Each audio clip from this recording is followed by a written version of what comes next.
নমস্কাৰ টাইমেটাৰ দৰ্শকক মই জ্যোতিদীপ বৈশ্যই স্বাগতম জনাইছো। স্বাস্থ্যমন্ত্ৰী ডক্টৰ হিমন্ত বিশ্ব শৰ্মা আজি গোলাঘাটত উপস্থিত হৈছিল আৰু তাতেই স্বাস্থ্যমন্ত্ৰী গৰাকীয়ে কেইবাটাও গুৰুত্বপূৰ্ণ কথা প্ৰকাশ কৰিছে।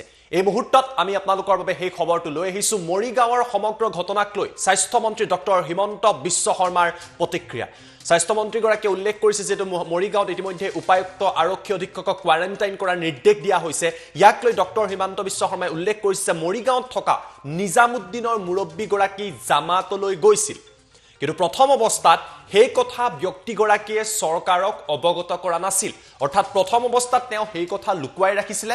তাৰ পৰিৱৰ্তে জামাতলৈ যোৱা ব্যক্তিগৰাকীয়ে কৈছিলে যে তেওঁ জামাতলৈ যোৱা নাই, তেখেতৰ পুত্ৰহে জামাতলৈ গৈছিলে। এই বুলি কোৱাৰ কাৰণে চৰকাৰৰ প্ৰতিনিধি হিচাপে প্ৰশাসনৰ প্ৰতিনিধি হিচাপে উপায়ুক্ত আৰক্ষী অধীক্ষক আদিয়ে তেওঁৰ সৈতে কথা পাতিছিলে বা তেখেতৰ ক্লোজ প্ৰক্সিমিটিলৈ আহিছিলে। আৰক্ষী অধীক্ষকেও তেওঁৰ সৈতে কথা পাতিছিলে। এই কথা ডক্টৰ হিমন্ত বিশ্ব শৰ্মাই উল্লেখ কৰিলে। অৱশ্যে ইতিমধ্যে এই যি বাৰ্তালাপ হৈছিলে তেওঁলোকৰ মাজত 14 দিন অতিক্ৰম কৰি গৈছে, কিন্তু পিছত গম পোৱা গ'ল যে এই ব্যক্তিগৰাকীও মাৰ্কাজলৈ গৈছিলে। তেখেতৰ পুত্ৰ নহয়, তেখেতো মাৰ্কাজলৈ গৈছিলে। এই কথা প্ৰশাসনে গম পালে। ব্যক্তিজনক আৰক্ষী উপায়ুক্তই সাক্ষাৎ কৰিছিলে, কিন্তু সাক্ষাৎ কৰাৰ সময় 14 দিন উকলি গ'ল, অৰ্থাৎ 14 দিন পাৰ হৈ গ'ল। কিন্তু 14 দিনৰ পাছত যেতিয়া দুগৰাকী ব্যক্তিৰ শৰীৰত COVID-19 ধৰা পৰিল, তাৰ বাবে উপায়ুক্ত আৰু আৰক্ষী অধীক্ষকক চৰকাৰে কোৱাৰেণ্টাইনলৈ যোৱাৰ নিৰ্দেশ প্ৰদান কৰিছে। স্বাস্থ্যমন্ত্ৰীগৰাকীয়ে মৰিগাঁৱৰ সমগ্ৰ ঘটনা সম্পৰ্কত কিছু সময়ৰ আগতে সকলো কথা স্পষ্টভাৱে বৰ্ণনা কৰি দিছে। আজি উপায়ুক্ত আৰু আৰক্ষী অধীক্ষকৰ GMCHত তেওঁলোকৰ স্বাস্থ্য পৰীক্ষা কৰা হ'ব, তেওঁলোকৰ স্ৱাব টেষ্ট কৰা হ'ব, তেওঁলোকৰ স্কেন কৰা হ'ব, হাৰ্টৰ স্কেন কৰা হ'ব।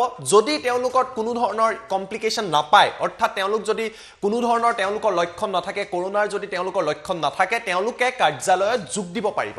যদিহে কিবা কাৰণত কোনো ধৰণৰ ইংগিত পায় যে তেওঁলোকো কোভিডত আক্ৰান্ত হৈছিলে, তেতিয়াহ'লে তেওঁলোকৰ যি সময়সীমা কোৱাৰেণ্টাইনত থকা সময়সীমা সেয়া বৃদ্ধি কৰা হ'ব। এই কথা আজি স্বাস্থ্যমন্ত্ৰীগৰাকীয়ে কিছু মুহূৰ্তৰ আগতে সংবাদ মাধ্যমৰ আগত প্ৰকাশ কৰি দিছে। যিহেতু মৰিগাঁৱৰ ঘটনাক লৈ যথেষ্ট ক্ৰিয়া প্ৰতিক্ৰিয়াৰ সৃষ্টি হৈছিলে আৰু আপোনালোকে দেখিছে আজি গোলাঘাটত এইদৰে গৈ উপস্থিত হৈছিলে। গোলাঘাটত কেইবাটাও ভাল খবৰ আছে, সেইকেইটাও আমি আপোনালোকক জনাম। গোলাঘাটত প্ৰায় আজি সৰ্বমুঠ প্ৰায় 4 গৰাকীকৈ ৰোগীক যাবলৈ দিয়া হৈছে, তেওঁলোক কোভিড মুক্ত হৈছে। কিন্তু তাতেই মৰিগাঁৱৰ সমগ্ৰ ঘটনাক লৈ স্বাস্থ্যমন্ত্ৰী ডক্টৰ হিমন্ত বিশ্ব শৰ্মাই উল্লেখ কৰিলে যে প্ৰথম অৱস্থাত যিহেতু ব্যক্তিগৰাকীয়ে জামাতলৈ যোৱাৰ কথা কোৱা নাছিলে, তেওঁ কৈছিলে তেখেতৰ পুত্ৰ গৈছিলে, সেইবাবে মৰিগাঁৱৰ উপায়ুক্ত প্ৰশাসনৰ লোক আৰক্ষী অধীক্ষকে তেওঁক সাক্ষাৎ কৰিছিল। কিন্তু পিছত গম পোৱা গ'ল যে তেওঁ জামাতলৈ গৈছিলে আৰু কোভিড পজিটিভ ওলোৱাৰ বাবে উপায়ুক্তক আৰু অধীক্ষকক মৰিগাঁৱৰ আৰক্ষী অধীক্ষকক কোৱাৰেণ্টাইনত যোৱাৰ নিৰ্দেশ দিয়া হৈছে। আমাৰ লগত ডক্টৰ হিমন্ত বিশ্ব শৰ্মাৰ মন্তব্য আছে। প্ৰথমটো মন্তব্য আপোনালোকক দেখুৱাই লৈছো। মৰিগাঁৱত আমাৰ তবলিগ জামাতৰ যিগৰাকী মুৰব্বী অসমৰ, তেখেতে নিজামুদ্দিন আমাৰ মাৰ্কাজত গৈছিলে। কিন্তু প্ৰথম অৱস্থাত তেখেতে যে গৈছিল আমাক বৰ ভাল কৰি কোৱা নাছিল, কৈ আছিল মোৰ ল'ৰাটোহে গৈছে এনেকৈ আছিল। সেইবুলি তেওঁ নিজে নাই যোৱা বুলি কোৱা কাৰণে প্ৰথম অৱস্থাত ডিচিয়ে আৰু SPয়ে গৈ তেওঁৰ লগত কথা বতৰা পাতিছিলে যে আপুনি সহায় কৰক। কথা বতৰা পাতি থাকোঁতে ঘটনাটো গম পোৱা গ'ল যে তেওঁ নিজেও গৈছিলে। প্ৰথম অৱস্থাত তেওঁ নিজে যোৱা কথাটো কোৱা নাছিলে। তাৰ পৰিপ্ৰেক্ষিতত আমাৰ DC SP তেওঁৰ লগত অলপ ওচৰৰ পৰা সম্পৰ্ক ৰাখিছিলে। কিন্তু সেইটো 29 তাৰিখৰ কথা। আজি 14 দিন হৈ গ'ল। তথাপিতো যিহেতু যোৱাকালি আমাৰ এই 2 গৰাকী ব্যক্তি পজিটিভ হ'ল, সেইকাৰণে লগে লগে আমি DC আৰু SPক আমি কোৱাৰেণ্টাইনত যাব নিৰ্দেশ দিলোঁ। তেওঁলোক আজি কোৱাৰেণ্টাইনত আছে। 14 দিন তেওঁলোকৰ কণ্টেক্ট হিষ্ট্ৰীৰ পৰা 14 দিন পাৰ হৈ গ'ল। তেওঁ লগ পাইছিলে 29 তাৰিখতে। আজি আমি গুৱাহাটী মেডিকেল কলেজত টেষ্ট কৰিম। তেওঁ যদি ক্লিয়াৰ আমি পাওঁ টেষ্টত, তেতিয়াহ'লে তেওঁ দায়িত্বত যোগ দিব পাৰিব। কিন্তু যদি টেষ্টত কিবা খেলি মেলি পাওঁ, তেতিয়া কথাটো বেলেগ হ'ব। কিন্তু 14 দিন পাৰো হৈ গৈছে আৰু এতিয়া আমি টেষ্ট ল'ম, এক্সৰে কৰিম। যদি দেখোঁ যে সব ঠিকে আছে, তেওঁ স্বাভাৱিকভাৱে কাৰ্যালয়ত যোগদান কৰিব পাৰিব। কিন্তু যদি ক'ৰবাত কিবা কমপ্লিকেশ্যন আমি দেখা পাওঁ, তেওঁৰ কোৱাৰেণ্টাইন বাঢ়ি যাব। আজি গধূলিৰ ভিতৰত আমি এটা নিশ্চিত ফলাফল পাই যাম। এয়া আমি আপোনালোকক দেখুৱালো ডক্টৰ হিমন্ত বিশ্ব শৰ্মাই মৰিগাঁৱৰ সমগ্ৰ ঘটনাক লৈ কৈছে যে আজি সন্ধিয়াৰ ভিতৰত সকলো কথা স্পষ্ট হৈ পৰিব আৰক্ষী অধীক্ষক আৰু উপায়ুক্তৰ তেওঁলোকে আজি পৰীক্ষা কৰিব এক্সৰে কৰা হ'ব সোৱাব টেষ্ট কৰা হ'ব আৰু হয়তো কিছু সময়ৰ পিছতে স্পষ্ট হৈ পৰিব ইয়াৰ মাজতে আমি আপোনালোকক আন এটা ভাল খবৰ দিছো দ্বিতীয়টো ব্ৰেকিং নিউজ এই মুহূৰ্তত আপোনালোকৰ বাবে লৈ আহিছো কৰোনা আতংকৰ মাজতে অসমৰ বাবে পুনৰ এটা ভাল খবৰ আছে আৰু এই কথা স্বাস্থ্য মন্ত্ৰী ডক্টৰ হিমন্ত বিশ্ব শৰ্মাই আজি গোলাঘাটত জানিবলৈ দিছে ভাল খবৰটো হৈছে যে গোলাঘাটত 4 গৰাকীকৈ কোভিড-19ত আক্ৰান্ত এতিয়া ঘৰলৈ যাবলৈ অনুমতি দিয়া হৈছে কিয়নো তেওঁলোক কোভিডৰ পৰা সম্পূৰ্ণৰূপে মুক্ত হৈ উঠিছে হাইদৰ আলী ৱাহিদা বেগম ইয়াকুব আলী আৰু ৰুমা বেগমক ইতিমধ্যে ঘৰলৈ যাবলৈ দিয়া হৈছে কৰোনা ভাইৰাছ নাইবা কোভিডৰ পৰা তেওঁলোক সুস্থ হৈ উঠিছে গোলাঘাট সিভিল হাস্পতালৰ পৰা 4 গৰাকীকে যাবলৈ দিয়া হয় অৱশ্যে তেওঁলোক এই মুহূৰ্তত ঘৰলৈ যাবলৈ দিয়াৰ পিছতো কোৱাৰেণ্টাইনত থাকিব লাগিব তেওঁলোকে হোম কোৱাৰেণ্টাইনত থাকিব লাগিব তেওঁলোক কৰোনা মুক্ত হিচাপে চিকিৎসকে তেওঁলোকক ঘোষণা কৰিলে ৰাজ্যবাসীৰ বাবে পুনৰ এটা ভাল খবৰ এতিয়া কোভিডত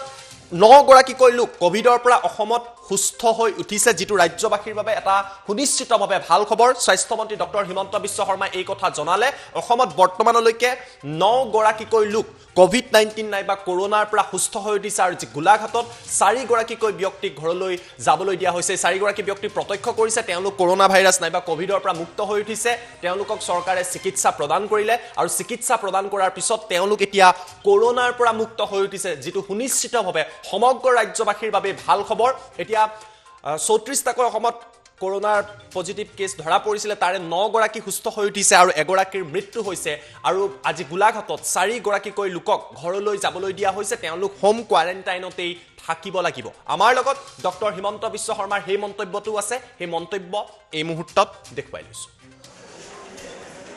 গোলাঘাট জিলাৰ 4 গৰাকী পেচেণ্টক আমি ইয়াতে ডিসচাৰ্জ কৰিবলৈ সক্ষম হৈছো তেওঁলোক হল হাইদৰ আলী 62 বছৰ ৱাহিদা বেগম 30 বছৰ ইয়াকুব আলী 51 বছৰ আৰু ৰুমা বেগম 38 বছৰ এওঁলোকৰ আমি ব্লাড টেষ্ট কৰিছিলো কি সোৱাব টেষ্ট কৰিছিলো 14 তাৰিখে যোৰহাট মেডিকেল কলেজত এওঁলোকৰ ব্লাড সোৱাব থ্ৰোট সোৱাব নিগেটিভ পোৱা যায় 15 তাৰিখে এওঁলোকৰ ব্লাড সোৱাব আকৌ যোৰহাটত নিগেটিভ পোৱা যায় কিন্তু আমি যাতে মনত কোনো সন্দেহ নাথাকে সেই কাৰণে 14 আৰু 15ত ইয়াত ব্লাড সোৱাব লোৱাৰ পিছত আমি আৰু থ্ৰোট সোৱাব লৈছিলো আৰু ডিব্ৰুগড়ৰ ICMR-লৈকেও পঠাই দিছিলো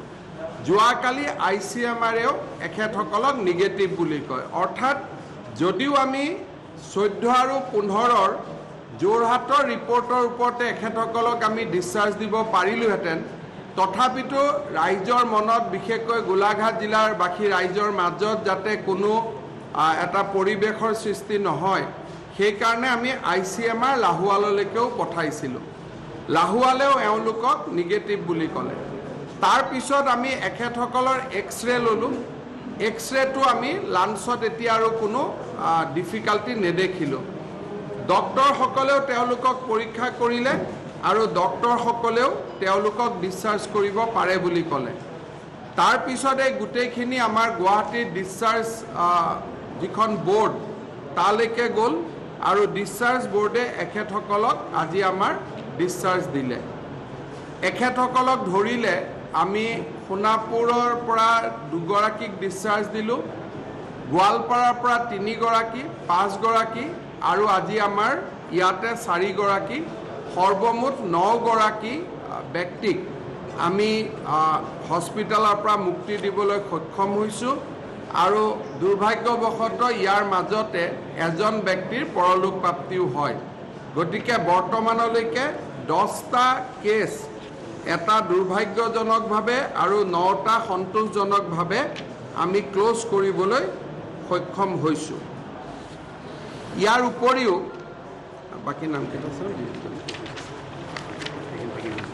ইয়াৰ উপৰিও আমাৰ হস্পিটালত আলিনা বেগম আনোৱাৰ হুছেইন জেসমিনা বেগম ৰহিমউদ্দিন আহমেদ আৰু সালেহা বেগম এখেতসকল আমাৰ মাজত আছে যদিও আলিনা বেগম আৰু আনোৱাৰ হুছেইন আমি এখেতসকলক হয়তো অহা কালি পৰহিৰ ভিতৰত মুক্তি দিব ডিসচাৰ্জ দিব পাৰিম কাৰণ যোৰহাটত এখেতসকলৰ চেম্পল নিগেটিভ আছে কিন্তু সৰু পইণ্ট এটা স্পষ্টীকৰণৰ কাৰণে তেওঁলোকে লাহোৱালত আকৌ এবাৰ থ্ৰোট সোৱাবটো টেষ্ট কৰিব দিছে আমি অহা 18-19 তাৰিখে দুইটা সোৱাব আকৌ এবাৰ ল'ম বাৰে বাৰে লৈ থাকিলেও বেয়া আৰু লৈ আমি আশা কৰিছোঁ যে 19 তাৰিখে গধূলিৰ ভিতৰত যদি সকলো ক্লিয়াৰ থাকে আমি ডিসচাৰ্জ কৰি দিম বাকি 3 গৰাকী পেশেন্ট জেসমিনা বেগম ৰহিউদ্দিন আহমেদ আৰু সালেহা বেগম